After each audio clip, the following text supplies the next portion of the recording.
حضرت قطب ربانی ابو مخدوم شاہ سید محمد طاہر اشرف الاشرفی الجیلانی رحمۃ اللہ تعالیٰ علیہ کا عرس مبارک۔ اللہ تبارک و تعالیٰ نے قرآن مجید میں ہمیں ریاکاری سے بچنے کا حکم دیا ہے، کیونکہ صوفیہ کی جو تعلیمات ہیں وہ بھی عین ہی وہی تعلیمات ہیں جو قرآن و حدیث میں موجود ہیں، جبکہ انسان جو ہے ریاکاری سے اپنے اعمال کو ضائع کر دیتا ہے۔ تو یہ بتائیے کہ دل کو صاف کرنے کا اعلیٰ اور قلب کو پاک کرنے کا بہترین ذریعہ ذکر الہی ہے۔ کہ آج کل لوگوں کا یہ مسئلہ ہے کہ ان کو نماز میں خشوع و خضوع حاصل نہیں ہوتا، یہاں پر میں آپ کو 2 حل بتاتا ہوں۔ کہ آج کل اخلاقیات ہم سے رخصت ہوتی چلی جا رہی ہیں۔ یہ اخلاقیات سے متعلق حضور قطب ربانی کے ملفوظات میں سے ایک ملفوظ ہے۔ ناظرین اکرام، السلام علیکم ورحمۃ اللہ وبرکاتہ۔ جیسا کہ آپ کو معلوم ہے کہ ہر سال 16، 17 اور 18 جمادی الاولیٰ کو حضرت قطب ربانی ابو مخدوم شاہ سید محمد طاہر اشرف الاشرفی الجیلانی رحمۃ اللہ تعالیٰ علیہ کا عرس مبارک پاکستان میں سلسلہ اشرفیہ کے سب سے بڑے مرکز درگاہ عالیہ اشرفیہ میں منایا جاتا ہے۔ اسی مناسبت سے جامعہ طاہر اشرف کے طلبہ اکرام آپ کی خدمت میں ان کی تعلیمات لے کر حاضر ہوئے ہیں تاکہ سوشل میڈیا کے ذریعے پوری دنیا میں ان کی تعلیمات کو اجاگر کیا جا سکے۔ حضرت قطب ربانی ابو مخدوم شاہ سید محمد طاہر اشرف الاشرفی الجیلانی رحمۃ اللہ تعالیٰ علیہ وہ عظیم الشان صوفی بزرگ ہیں کہ جنہوں نے اپنے آپ کو مخلوق خدا کی خدمت کے لیے وقف کر دیا تھا۔ آپ اپنی ساری زندگی میں لوگوں کو ایک خدا وحدہ لا شریک کی طرف بلاتے رہے اور ہزاروں غیر مسلم کو مشرف و اسلام کیا۔ آپ کی روحانیت کا وہ مرتبہ ہے کہ اللہ رب ذوالجلال کی طرف سے آپ کو قطب ربانی کے لقب سے نوازا گیا۔ جی ہاں، آج ہم اسی شخصیت کی بارگاہ میں خراج عقیدت پیش کرنے جا رہے ہیں۔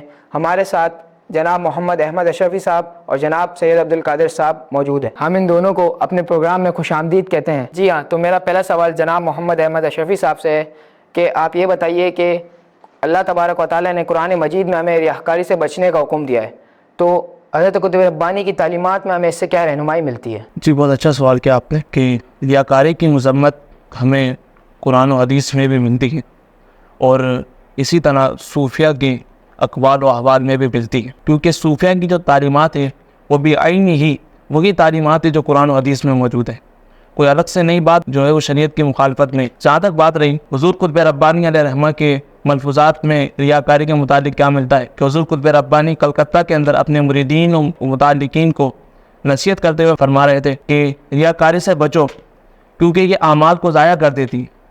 دیکھیں کہ کس جو ہے وہ حضور قطب ربانی فرما رہے کہ ریاکاری اعمال کو ضائع کر دیتی ہے۔ جس شخص کے اندر ریاکاری ہوتی ہے تو کبھی بھی رائے سلوک کی منازل کو طے نہیں کرتا، اور اس راہ یعنی رائے طریقت رائے سلوک کو طے کرنے کے لیے خلوص ضروری ہے، اور پر اخلاص شخص جو ہے جس کے اندر اخلاص ہوتا ہے وہ درجہ بدرجہ جو ہے کسی نہ کسی مقام پر پہنچ جاتا ہے، جبکہ انسان جو ہے ریاکاری سے اپنے اعمال کو ضائع کر دیتا ہے۔ تو اسی لیے ہمیں چاہیے کہ ہم جو ہے حضور قطب ربانی کی سیرت کو پڑھتے ہوئے ان کے ملفوظات کو پڑھتے ہوئے اپنی زندگی گزاریں اور ریاکاری سے بچنے کے اللہ تبارک تعالیٰ ہم سب کو توفیق عطا فرمائے۔ سبحان اللہ۔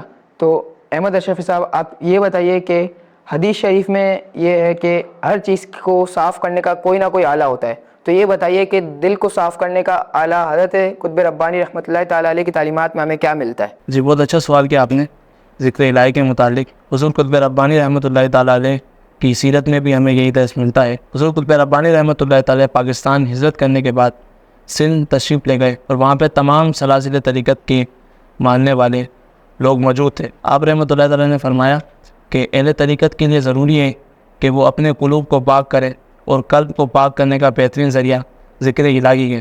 جو شخص ذکر الہی سے اپنے قلب کو پاک کرتا ہے تو اللہ تبارک و تعالیٰ اس کے دل کو آئینہ بنا دیتا ہے اور اس پر جو ہے چیزیں منکشف ہونے لگ جاتی ہیں۔ حضور قطب ربانی کی تعلیمات میں کثرت سے جو ہے وہ ذکر اللہ کی تعلیمات ہمیں ملتی ہے۔ اللہ تبارک تعالیٰ سے دعا ہے کہ ہمیں بھی کثرت سے ذکر اللہ کرنے کی توفیق عطا فرمائے اور ہمارے دل کو بھی پاک و صاف فرمائے تاکہ ہم بھی اپنے دل کو گناہوں کی آلودگی سے پاک کر کے رب کی رضا حاصل کر سکیں۔ سبحان اللہ احمد بھائی، تو آپ نے قرآن و حدیث کی روشنی میں ہمیں حضرت قطب ربانی رحمۃ اللہ تعالیٰ علیہ کے ملفوظات بیان فرمائے۔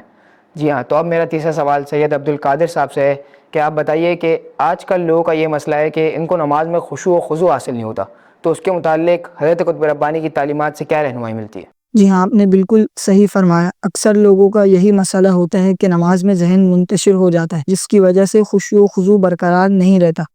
یہاں پر میں آپ کو 2 حل بتاتا ہوں۔ ایک حل یہ ہے کہ جس شخص کو نماز میں خشوع و خضوع کے نہ ہونے کی شکایت ہو تو اسے چاہیے کہ وہ نماز میں ان الفاظ کے ترجمے پر غور کرے کہ جو الفاظ وہ ادا کر رہا ہے۔ اس طرح کرنے سے انشاءاللہ تبارک و تعالی اسے خشوع و خضوع نماز میں حاصل ہوگا۔ اور دوسرا حل جو حضور قطب ربانی نے ذکر فرمایا، ایک مرتبہ حضور قطب ربانی اہل طریقت کی محفل میں گفتگو کرتے ہوئے آپ نے ارشاد فرمایا کہ ایک ہے عبادت کرنا اور ایک ہے خشوع و خضوع کے ساتھ عبادت کرنا۔